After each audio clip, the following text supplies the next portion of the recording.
When I was a child, I had a simple dream. I wanted to be healthy, happy, and even maybe become a scientist in one day. My mom used to buy me sugar-free candies, smiling and saying, "See, you can have as many as you want. They're safe." My mom is a biologist, believed deeply in science. She taught me that science will help us live better, as long as we stay curious. And I believed her, and still do. But as I grew up, I started asking questions. The same kind of questions which she taught me to ask.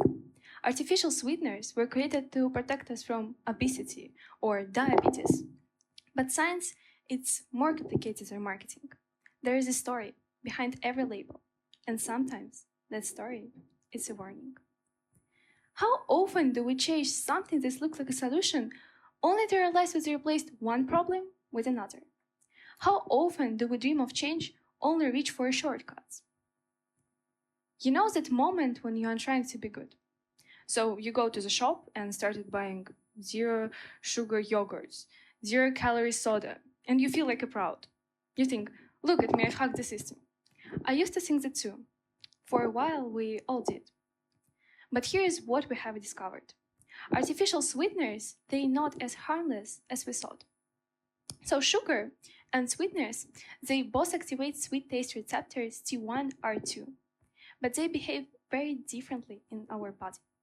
So sugar, it's fully digested, quickly rises insulin levels, and provides 4 calories per gram, what usually can lead to fat storage, insulin spikes, and cavities. In contrast, artificial and natural sweeteners, as aspartame or stevia, they provide less calories, and they don't significantly impact blood sugar level. Sugar alcohols, like xylitol or erythritol, they also provide 0 calories. They can minimize blood sugar effect, and they particularly absorbed. But in large amounts, unfortunately, they can cause bloating or laxative effects. Our gut microbiome composed of bacteria. So these bacteria can regulate our metabolism, immunity, even mood. So these bacteria can be disrupted by artificial sweeteners. Another surprising area is how artificial sweeteners can trick our brain.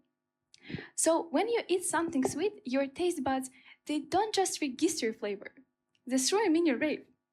Special receptors on your tongue act like tiny security guards, shooting, "Sugar is the gate, let it in!" But here's where things get sneaky. Artificial sweeteners, they taste sweet, but they provide 0 calories. So your brain goes like, nice, glucose is here, let's get insulin ready. Meanwhile, your body, wait, where is actual sugar? So that confusion can lead to overeating, strong cravings, and even trigger insulin responses. Yeah, even though there is no sugar at all. So long-term use can mess up your reward system in the brain. Even cancer treatment might be affected by artificial sweeteners as sucralose. So last studies showed that people with melanoma or lung cancer who consumed a lot of sucralose every single day, they respond worse in immunotherapy because sucralose can decrease amounts of really important nutrition in our body, which is called arginine. So this nutrition can actually help do immunocells their job. Animal studies also showed that long-term use of artificial sweeteners can damage our memory, learning, and even fertility. Scientists think that it's because something that's called oxidative stress, when harmful molecules damage cells, including DNA. And finally, while artificial sweeteners are all approved around the world, some of them still only under closer review.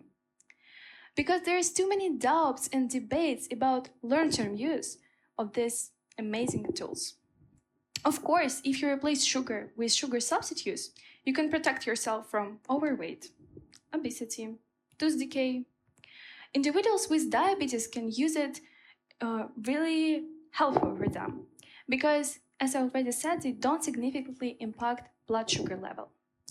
People with obesity and overweight can use artificial sweeteners to manage their weight, to control it, but only in the short term. Because what? yeah, it's still unclear how will they act in the long-term use. Science, it's more than just marketing. Marketing can make idea look exciting, popular, even trendy.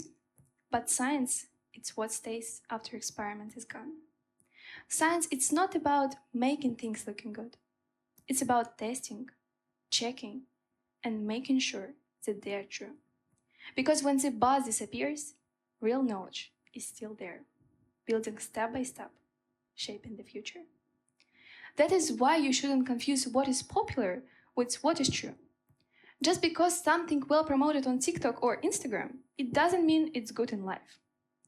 Science, science takes time, honesty, and courage to admit mistakes.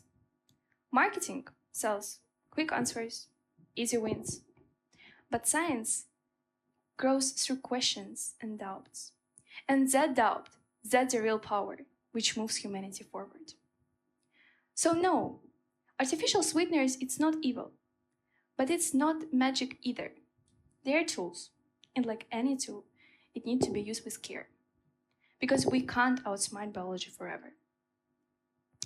Science it's more than just marketing, because science grows through questions, through fear, through struggle. Because real dreams, they don't come wrapped in comfort. When we are using and following the shortcuts, we risk losing who we are, we risk damaging ourselves, we risk abandoning our real dreams. So when the next time something feels too easy, too sweet to be true, just ask yourself, is a dream worth chasing, or just another illusion dressed in sugar? Thank you very much.